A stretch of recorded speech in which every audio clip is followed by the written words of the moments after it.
आज बच्चों हमने नॉर्मल डिस्ट्रीब्यूशन करनी है।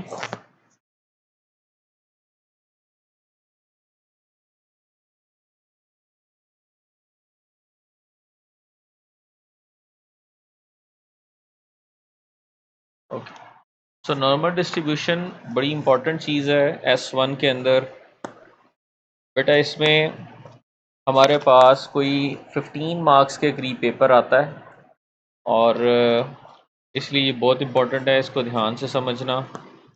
हमें जैसे बायनोमियल पढ़ा था, बायनोमियल के केस में क्या होता था कि कंडीशंस होती थी, लाइक अगर रिपीट हो रहा है, ठीक है, n की वैल्यू गिवन होगी, डिस्क्रीट वेरिएबल होगा। सो जो कंडीशंस वहाँ पर होती थी, इसी तरह से यहाँ पर भी कंडीशंस गिवन होंगी। और वो कंडीशंस क्या है?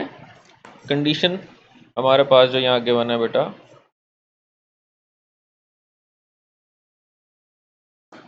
उन कंडीशंस में कंडीशन नंबर 1 है कि हमारा जो डाटा है इस केस में वो कॉन्टीन्यूस डाटा होगा। डाटा कौन सा होगा बेटा? कॉन्टीन्यूस डाटा होगा। और बायनोमियल में याद रखो आपका डाटा डिस्क्रीट हुआ करता था। डिस्क्रीट के लिए मैंने वर्ड यूज़ किया था कि वो काउंटेबल होगा। वो चीज़ जो काउंटेबल होती है वो डिस्क्रीट है, like number of chairs, number of tables, number of cars, number of bikes.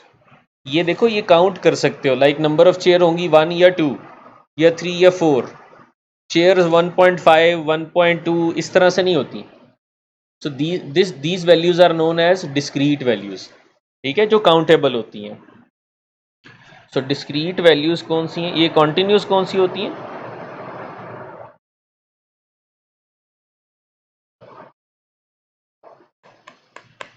वो वैल्यूज़ जो मेजरेबल होंगी बच्चों, ठीक है।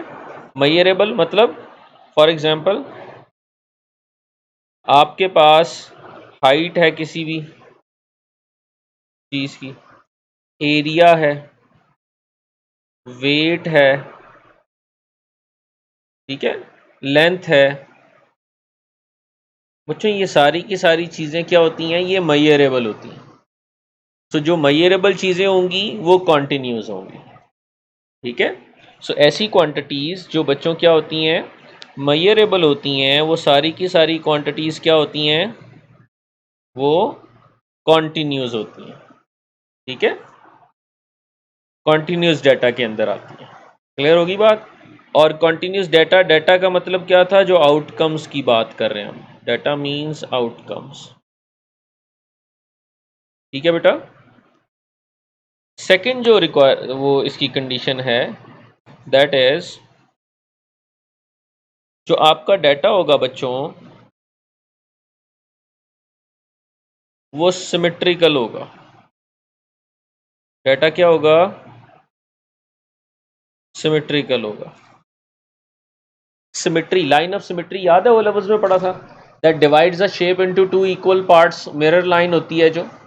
सेम एज सिमेट्रिकल डाटा वो है कि आपके पास डाटा जो है वो, अगर सेंटर ले रहा हूँ मैं डाटा का, तो सेंटर वैल्यू से दोनों तरफ, मीन वैल्यू से दोनों तरफ डाटा जो है वो इक्वली डिस्ट्रीब्यूटेड होगा, ठीक है। सो डाटा जो है, लेट्स से ये मेरे पास मीन वैल्यू है सेंटर में, तो जितना डाटा मीन वैल्यू से राइट साइड पे होगा, एग्जैक्ट उतना ही डाटा मीन वैल्यू से लेफ्ट साइड पे होगा। तो डाटा जो है वो इक्वली डिस्ट्रीब्यूटेड होगा, ठीक है बच्चों। n is very large,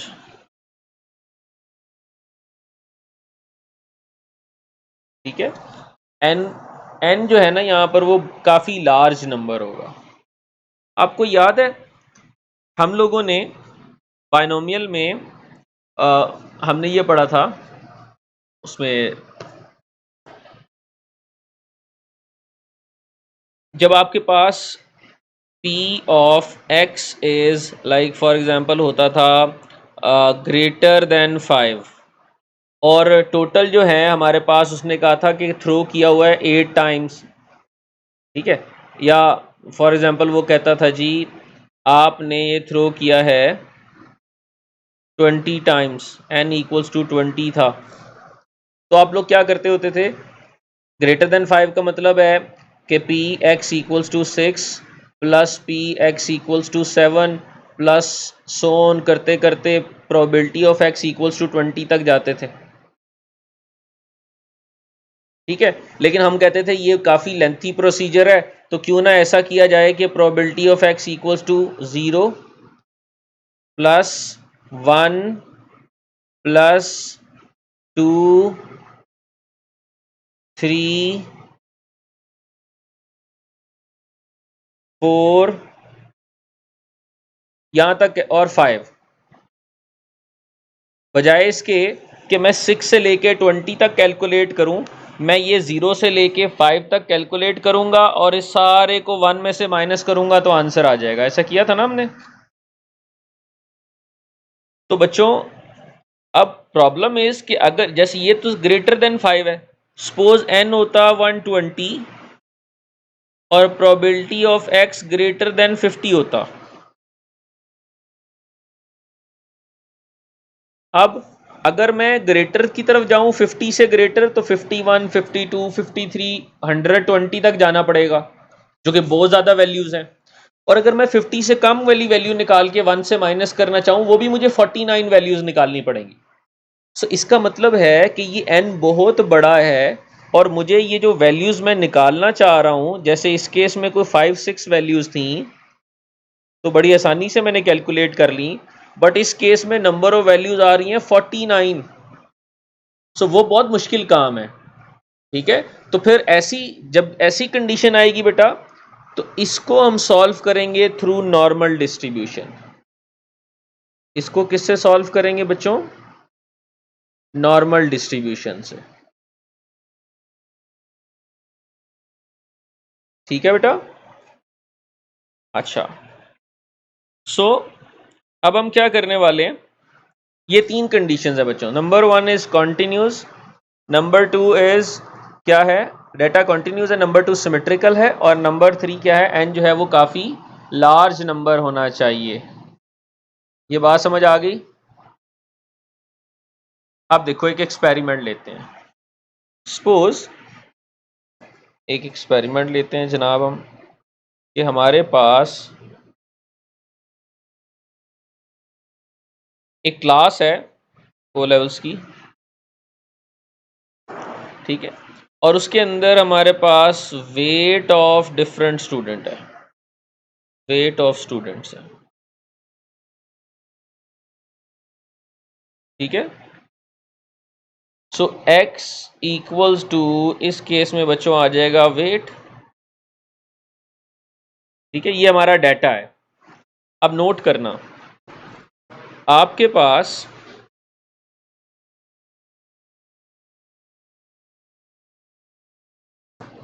normal distribution के लिए इस तरह से एक ग्राफ बनता है।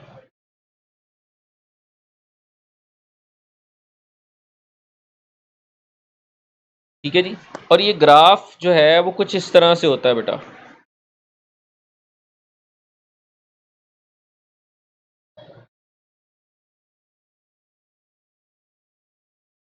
इस तरह से ग्राफ होगा।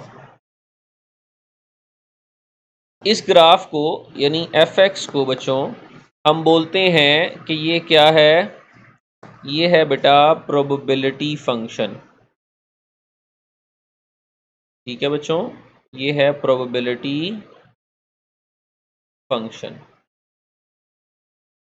ठीक है, और इस ग्राफ का जो एरिया अंडर द कर्व है,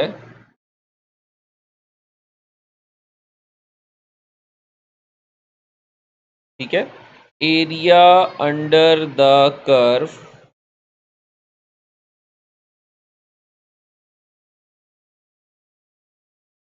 ये है बच्चों गिव्स अस प्रोबेबिलिटी। इस ग्राफ का जो एरिया अंडर द कर्व है बेटा, वो हमें क्या देता है, वो हमें प्रोबेबिलिटी देता है। ठीक है, अच्छा अगर ये प्रोबेबिलिटी दे रहा है तो आपको एक बात क्लियर है that the sum of all the probabilities equals to 1। So अगर ये प्रोबेबिलिटी दे रहा है, इसका मतलब क्या मैं ये कह सकता हूं कि area under this graph is 1, area under this graph is 1, क्योंकि बेटा प्रोबेबिलिटीज का सम तो 1 होता है ना।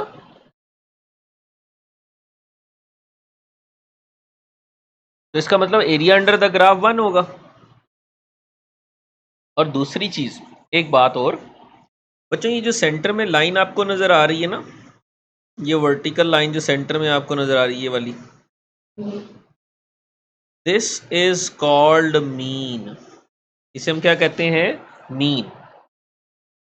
और अभी हमने ऊपर पढ़ा मीन की दोनों साइड्स पे जो डाटा है वो क्या होगा? इक्वली डिस्ट्रीब्यूटेड होगा। अब जरा नोट करो, total area under the curve is 1 और मीन की दोनों साइड पे डाटा इक्वली डिस्ट्रीब्यूटेड है। इसका मतलब ये हुआ कि जितना एरिया लेफ्ट साइड पे है उतना ही एरिया राइट साइड पे होगा। सो इट मीन्स 0.5 अगर एरिया लेफ्ट साइड पे है तो 0.5 एरिया ही राइट साइड पे भी होगा। ठीक है, तो 0.5 अगर लेफ्ट साइड पे है बच्चों तो 0.5 ही राइट साइड पे भी होगा। ये बात क्लियर हो गई आप? अच्छा जी, ठीक है, ये मीन भी आ गया सेंटर में। अब हुआ ये, देखो मैंने ये ग्राफ बनाया आपके सामने। अब प्रॉब्लम इज कि अगर देखो मैंने ये वेट लिया है for example O level students का, अगर मैं ग्रेड 8 का वेट लेता हूँ स्टूडेंट्स का, फिर या ग्रेड 5 का करता हूँ, तो ऑब्वियसली जब स्टूडेंट्स चेंज होंगे वेट चेंज होगा। वेट चेंज होगा तो आपका ग्राफ भी वेरी करेगा। और अगर ग्राफ वेरी करेगा तो ये फॉर्मेट तो ग्राफ का यही रहेगा, हो सकता है थोड़ा सा ऐसे ऊपर चला जाए या थोड़ा डाउन आ जाए, तो ग्राफ तो चेंज होगा ना।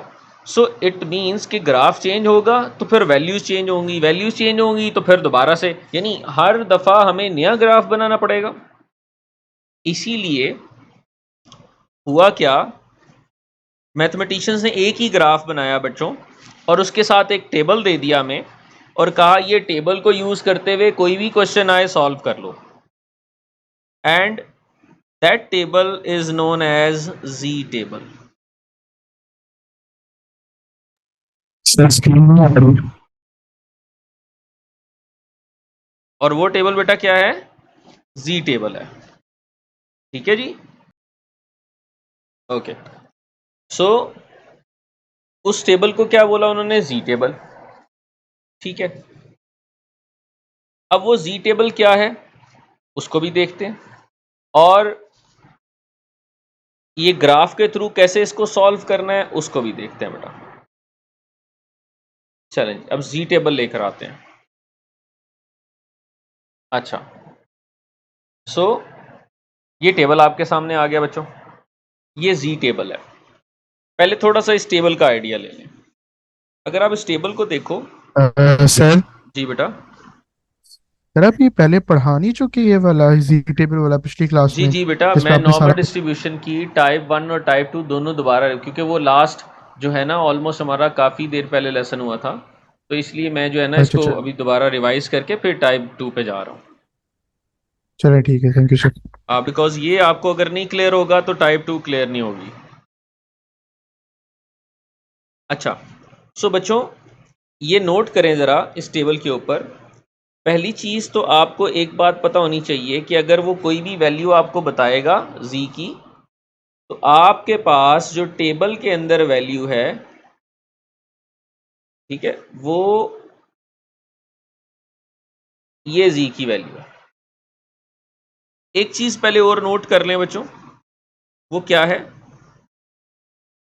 कि आपके पास ना क्वेश्चन का फॉर्मेट कुछ ऐसे होगा कि वो क्वेश्चन के फॉर्मेट में आपको सबसे पहले क्या करेगा, एक जी वैल्यू देगा, डाटा देगा, सिंपल डाटा देगा, ठीक है, जिसे हम एक्स की वैल्यू कहते हैं।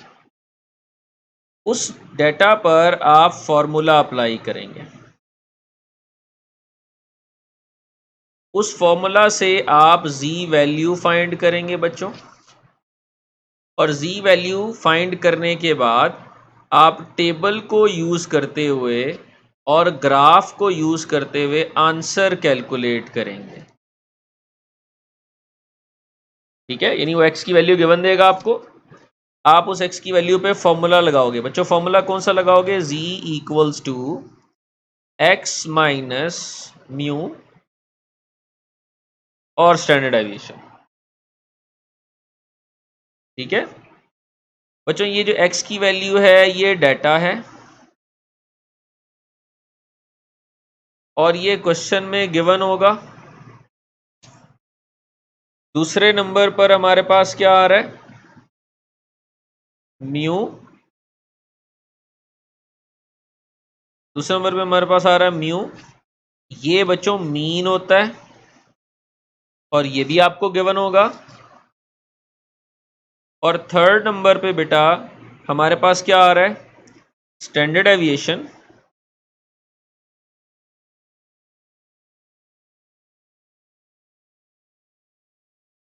और ये भी आपको क्वेश्चन में गिवन होगा।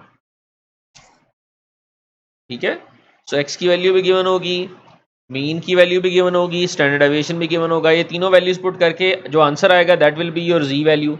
उस जी वैल्यू को टेबल में देखेंगे। अब वो कैसे देखेंगे वो मैं बताने लगा हूं यहाँ पर नीचे। ये देखो, सपोज आपकी जी की वैल्यू आती है बेटा, मैं यहाँ पर आपके सामने ग्राफ दोबारा से बना रहा हूँ।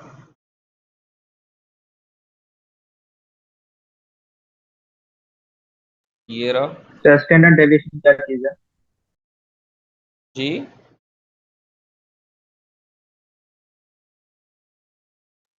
ये बेटा हमारा, स्टैंडर्ड डेविएशन का तो थोड़ा बता दें। मैं बता देता हूँ बेटा, मैं बता देता हूँ। ये हमारी मीन वैल्यू है। ग्राफ को ज़रा नोट करें, ग्राफ के अंदर चेक करें, यहाँ मीन पे उसने क्या लिखा हुआ है आपके सामने? 0।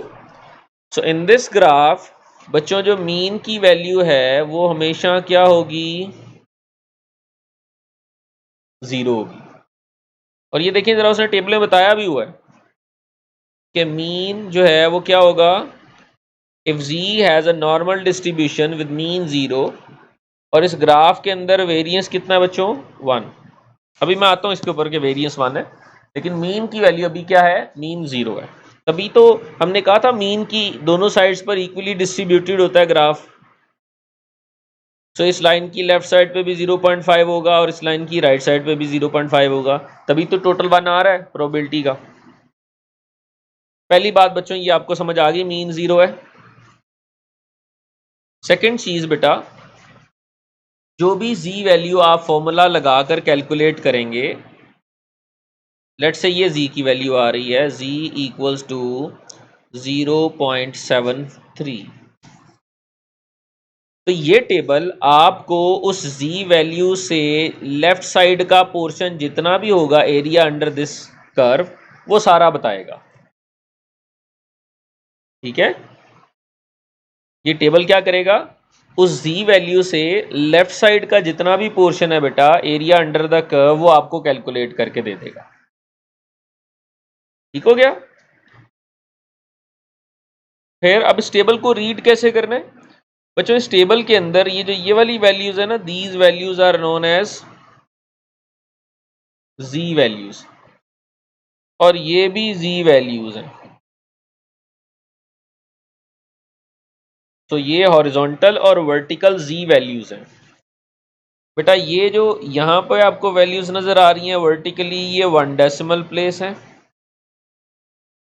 जो ये हॉरिजॉन्टली आपको वैल्यूज नजर आ रही हैं ये 2nd डेसिमल प्लेस है, ये 1st डेसिमल प्लेस था, और ये जो आपको यहाँ वैल्यूज नजर आ रही हैं बच्चों ये 3rd डेसिमल प्लेस है। ठीक है, और ये जो बीच वाला पोर्शन है बेटा ये सारा का सारा पोर्शन क्या है? प्रोबेबिलिटी है। ठीक है बच्चों, ये पोर्शन क्या है? प्रोबेबिलिटी। क्लियर हो गया? अब मैं कैलकुलेट करके दिखाता हूँ वैल्यूज़ कि कैसे ये वैल्यूज़ लेनी है आपने। तो सबसे पहले अब वो आपको कह रहा है कि एक क्वेश्चन है, वो कहते जी प्रोबेबिलिटी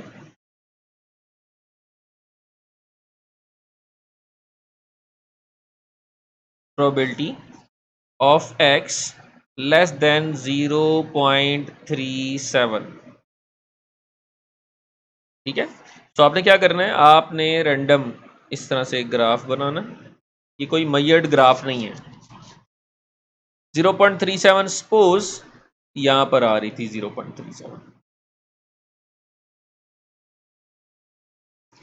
तो लेस देन 0.37 का क्या मतलब है कि इस 37 से इस तरफ का आपको एरिया चाहिए। और क्या जी टेबल भी आपको इधर लेफ्ट साइड का एरिया ही नहीं बताता? जी टेबल भी तो यही एरिया बताता है ना बेटा। अब देखो जी टेबल से वैल्यू कैसे निकालेंगे, 0.37 तो फर्स्ट डेसिमल प्लेस है बच्चों 0.3। 0.3 कहाँ नजर आ रहा है आपको ग्राफ में, ये रहा। सेकंड डेसिमल प्लेस कितना है, 7, तो सेकंड डेसिमल प्लेस में मार्क करो आपकी वैल्यू क्या है, 7। ठीक है, तो ये हमारे पास अगर आप नोट करें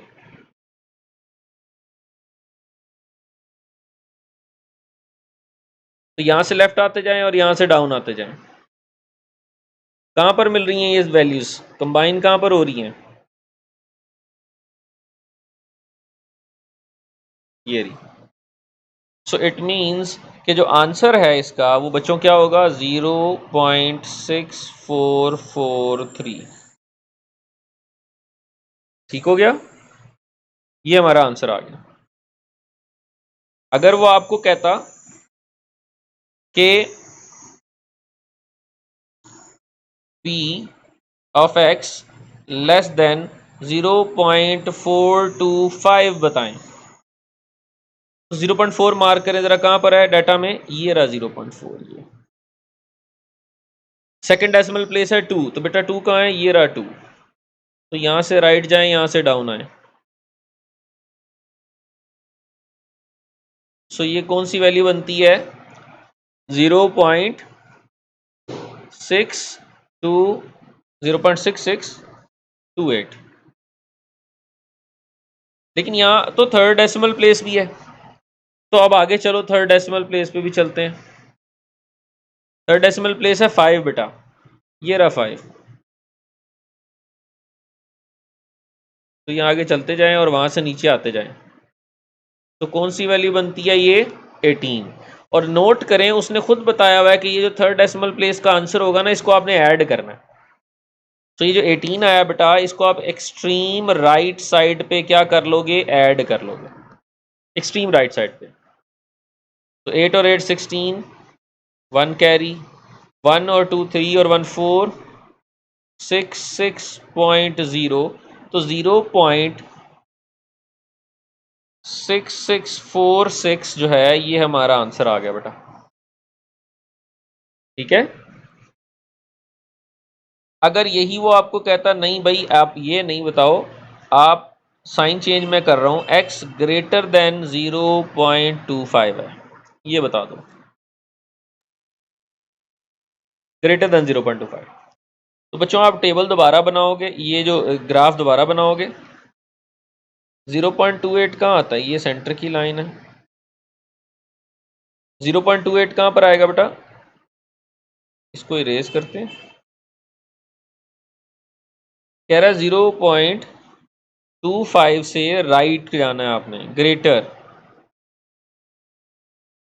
तो ये 0.37 की बजाय मैं इसको लिखता हूं कि ये क्या है, 0.25 है। तो बेटा 0.25 से राइट का मतलब है ये वाला पोर्शन, राइट वाला। लेकिन जो जी टेबल है वो तो हमें लेफ्ट साइड का पोर्शन बताता है, बट ये तो मुझे राइट साइड का पोर्शन कैलकुलेट करना है। अच्छा, मैं क्या करूंगा, मैं पहले लेफ्ट साइड का पोर्शन फाइंड करूंगा, ठीक है, और उस पोर्शन को टोटल क्या होता है, total area under the curve 1 है ना, तो उस पोर्शन को 1 से माइनस करूंगा तो येलो वाला पोर्शन आ जाएगा। देखो पहले मैं 0.25, 0.2 कहाँ पर है, टेबल देखते हैं। 0.2 ये रहा, ये 0.2 है। 5 कहाँ है, ये रहा 5। तो यहाँ से नीचे आए और यहाँ से राइट जाएं।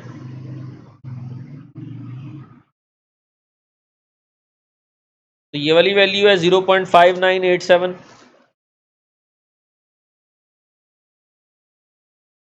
बट ये आंसर नहीं है बच्चों। उसकी रीज़न ये है कि हमें तो इससे ग्रेटर चाहिए ना, हमें तो येलो वाला पोर्शन चाहिए था। तो आपको क्या करना है, आपको 1 में से यही 0.85987 को क्या कर देना है, माइनस कर देना है, तो आपका फाइनल आंसर आ जाएगा। तो बेटा फाइनल आंसर बताना ज़रा क्या आता है।